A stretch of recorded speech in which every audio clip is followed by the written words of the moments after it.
Okay, well, here it is. The micro lathe from China. It just arrived.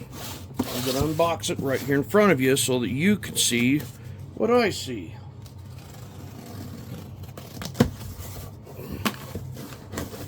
Alright, we got some packing, of course, no foam, just good recyclable paper. And we've got a lathe bed. Well, that's the whole lathe. Alright.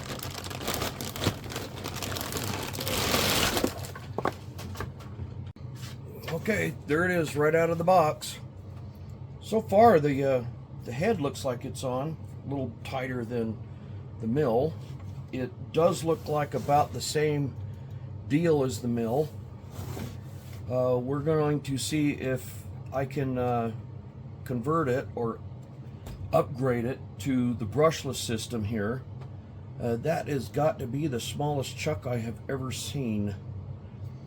It doesn't have a whole lot of swing over room. Doesn't look like you can put a lot of a fairly good sized piece of material in there, but then again, if you did, it probably wouldn't cut it. That tooling, let me grab some calipers and take a look at how big that tooling is. That's 170 thou thick, or 4.29 millimeters, so 4.3 millimeters. That's a very odd size. That's going to be a little difficult to find high-speed tooling for. Not sure if, since it's already on the bed, which is a good firm hold, but since it's on the bed, there's really no way to adjust the height on it. Yeah, it doesn't have a whole lot of swing room.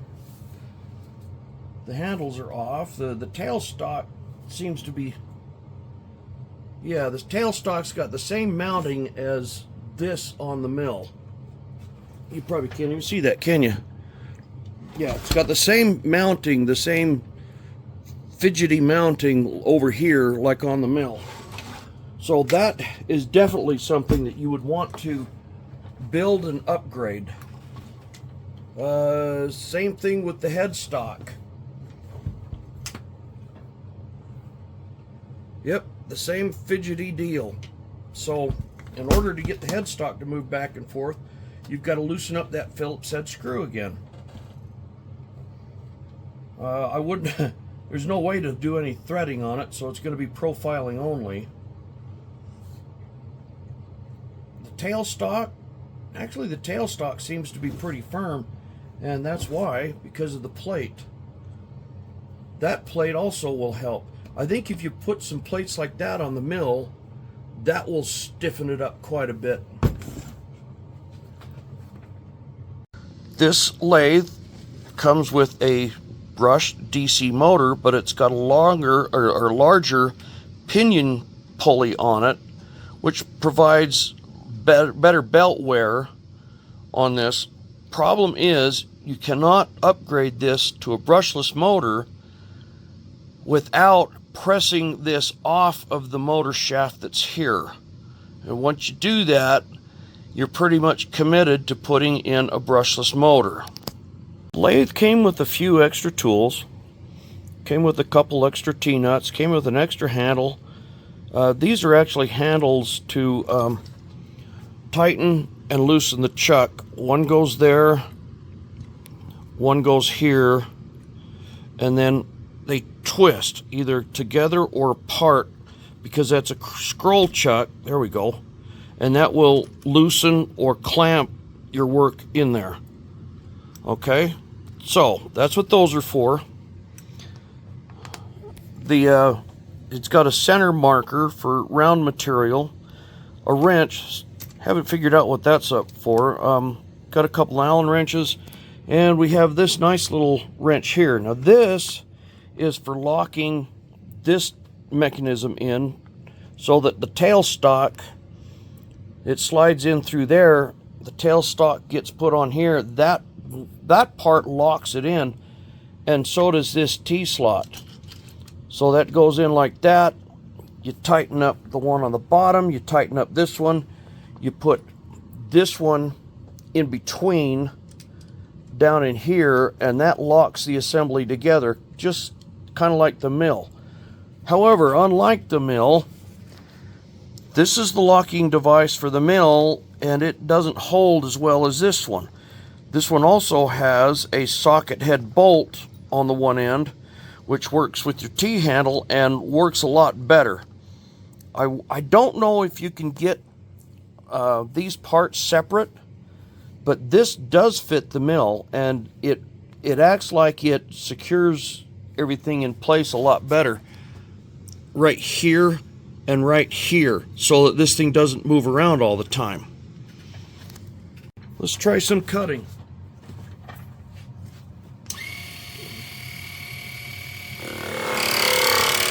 That's hanging out quite a bit, and I don't have it secured to the base that it came with. I just wanted to see what it's like to make a few passes, and then we're going to measure it and see if it's cutting a taper or not. No, it doesn't seem to do too bad in aluminum.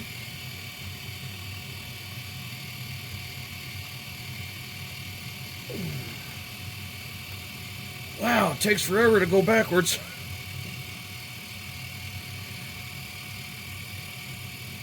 Alright, let's try a little deeper cut on that.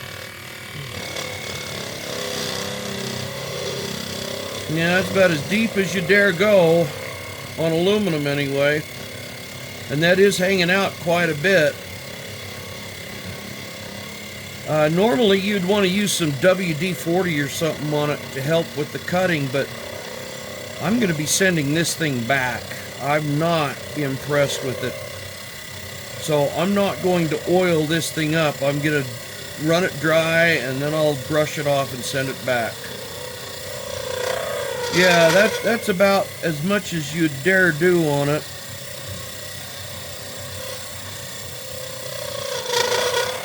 I mean, for what it is, that's I don't know.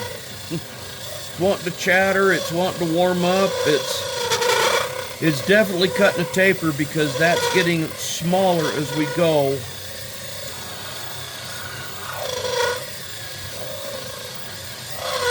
And like I mentioned before, at least I think I mentioned it before, finding tooling for this is going to be a real challenge, since that is an odd size. I haven't looked to see if you can find more of those high-speed steel blanks where you could grind or custom grind some tooling, but I would say that if you could find some, I would definitely stock up on it.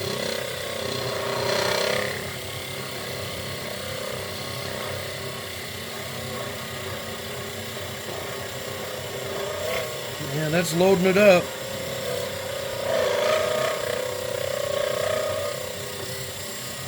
For small as it is, though, it's actually not doing too bad as far as chatter is concerned. The whole purpose of this would be to be able to make some like small turnbuckles or something like that for RC models. Now we're chattering like crazy. That's the whole reason why I am doing the review on these pieces of machinery. I have had a lot of people ask me, how do I make those special parts on my RC planes? If you have not checked it out, check out the Spirit of St. Louis and my Camel videos, and you'll see exactly what I'm talking about, because I do make museum quality models. Alright, let's measure some taper here. I can already see it's terrible. 11.97 millimeters, 11.39. Wow. Do that in inches. We're looking at 446 thou and 469. Whoa. That's quite a bit of tool deflection. Let's oh, that's one thing I didn't mention. This is a live center, which is kind of cool, but there's no drill chuck. So how do you drill an end hole for that for the center?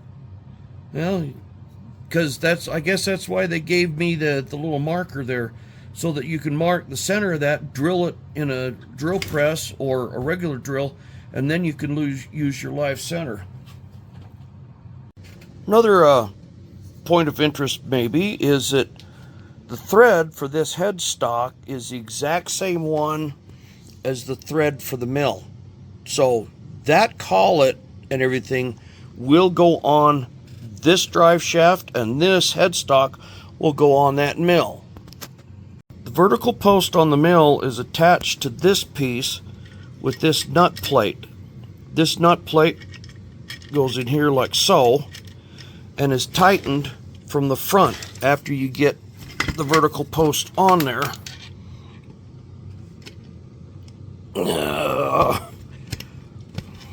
Come on, I don't like that. So now that it slides in place, now you tighten up those two screws, and then it is reinforced with this angle bracket in the back. Now, try as I might, I have tried to combine this mill head with this lathe to make a turn lathe machine. The object was to have the mill head here and be able to move it back and forth and rotate this manually as kind of like an indexer. That way you could make hex nuts or whatever, but there is no way to use the parts that are here to do that. Alright, if you've never seen one of these, it's for marking the center of round stock. So you put it across like that, you make a mark, turn it 90 degrees and make a mark, and that will give you the center. I'm going to cheat. I'm going to go put this in my bigger lathe, and I'm going to use a center drill so I can put that live center up against it. Those of you that don't know, this is a center drill. It's got that little point on there so that your live center will fit down in without the tip of the center bottoming out. This is a spot drill. Both of them are really stubby so that they don't wander as you drill in. So to engage the live center, you got to loosen up these two screws on the bottom and this deal in the middle. Oops, I put that in upside down. So, got to go this way. Come on, go that way. There we go. Now get into the next one, will you? There we go. Okay. Now we can lock it in place. Lock this down.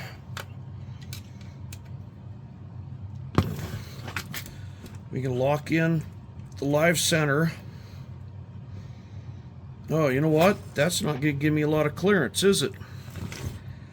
And I don't know how far this is going to travel before it bottoms out. So, need some adjustment. Back that off.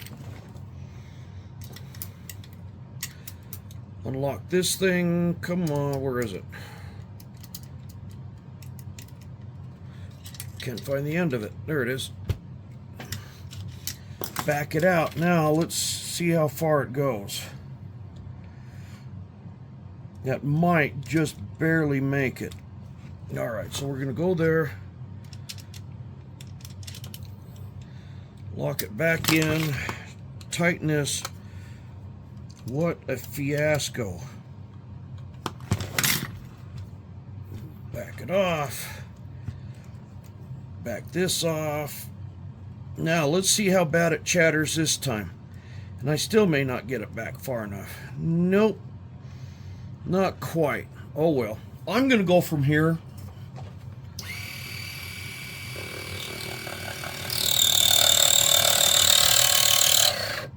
Yep, we killed it already.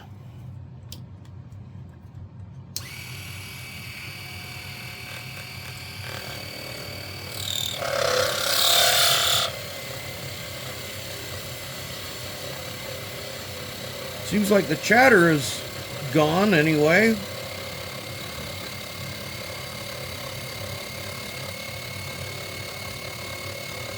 I don't think the taper is totally gone though. We'll find out. Bring it all the way back. It's kind of a spring pass. We're going to find out how this works. And that's it. We're done.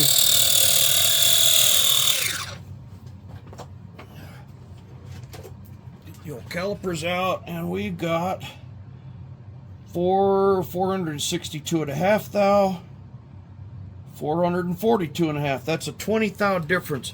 That means it's cutting 10 thou deeper here than it is here. That would, in order to make that straight, you would have to sit there and undo this, undo that, wiggle the tailstock around, and try to get that out of it. You might even have to loosen this up and try to align that. So for ease of use, going back and forth with this tailstock is kind of a pain. I'm not sure if this is really worth using this. You might as well turn it and use a file. All right, this has got a 5 amp 12 volt output. What is that? 64 watts total that this can put out. This motor will not put out a total of 64 watts because there's internal resistance on it, so it's advertised as a 65 watt motor, but it can't put out 65 watts. It might if you used a power supply that had a higher wattage rating, like maybe an old computer power supply. Just as long as it's 12 volts, you'll be fine. Okay, so here's my take on the micro lathe and the micro mill. The micro lathe, I think it has some issues with the tooling because that's only 170 thou square or 4.2 millimeters. Either one is a very odd size, and my search on Amazon could not find any tooling that size. So you may be stuck with the one piece of high-speed steel or custom order some. The head, that actually does fit the mill. So I don't know, you might be able to buy the mill and then take this and lay it down and convert it to a lathe. Possibly. I don't know. They do make another model that has got a riser block here and here, which would give you more choices of tooling. But I cannot find a chuck for the tailstock, which means you still cannot end drill stuff. The motor that comes in this one was a 65 watt, but according to the voltage and current by the power supply, it only delivers 64 watts, and that is going to be reduced by the internal resistance of the motor and everything else going to the chuck. So you're not going to get a true 65 watts, which means between this one and the mill, you may want to upgrade it to a brushless system. Now, I found these motors. They're about 25 bucks. There's 3 different RPMs per volt rating. You want to use the lower torque for the lathe and the higher kV rating. Yeah, this is the 1100 kV, so this one would go in the mill. The other one was a 790 kV. That one would go on the lathe. But then again, if you change the motor out in the lathe, you're going to have to press that pulley off of the end of the motor, which means that you're not going to put it back on without possibly damaging the motor. So once you go this route, that's going to be a permanent dealer. However, I would do it just for the higher torque, because between this and a good power supply from a computer, you can get about 600 watts. So that would be a really good idea. 40 amp speed control with the BEC, which means if you plug it into this, use a computer power supply, you only need the one plug, and this is a servo tester. This isn't the only servo tester you would have to use. there is this one. I think I got 3 of them for $12. Be careful. Anything over that, what, 6 volt rated, it burns them up. Trust me, I know. This one, however, will go up to much higher voltage, 8.6 volts. This is a better one, I believe, and it was like 12. So, the biggest, weakest point on these are the connection that slips down in here and here on the mill because of this nonsense. That's got to go. That is by far the biggest weak link that has to be done. And I think that ought to be your first project on the mill, is to make a slide block that is cut along a much more oblique angle so that both of them slide together and lock them in. And you would have to make it so that it fits this T-slot on both sides very accurately. Let me show you better. Okay, so that T-slot. Let's see if I can get it to focus. I'm not going to focus down on there. Anyway, it would be a double T-slot, and then it would be split this way diagonally so that it presses out against these sides as you tighten it. That will keep the rocking motion down. The next little project I would do would be make some T-nuts so that you can place them in here, and you can put a plate on here. You can bolt a plate to it and then screw into this, mount it permanently, and that will also get rid of a lot of that play. That will leave, oh, excuse me, you'd have to screw it into here because you want that gib to slide. Now you could also put a handle on it going from here up and take this off and use it as a drill press, because now you're no longer using the lead screw. You'll be able to use the handle to press it up and down on the gibs. That would be a worthwhile project. All in all, you get what you pay for. And you're not paying a lot for these.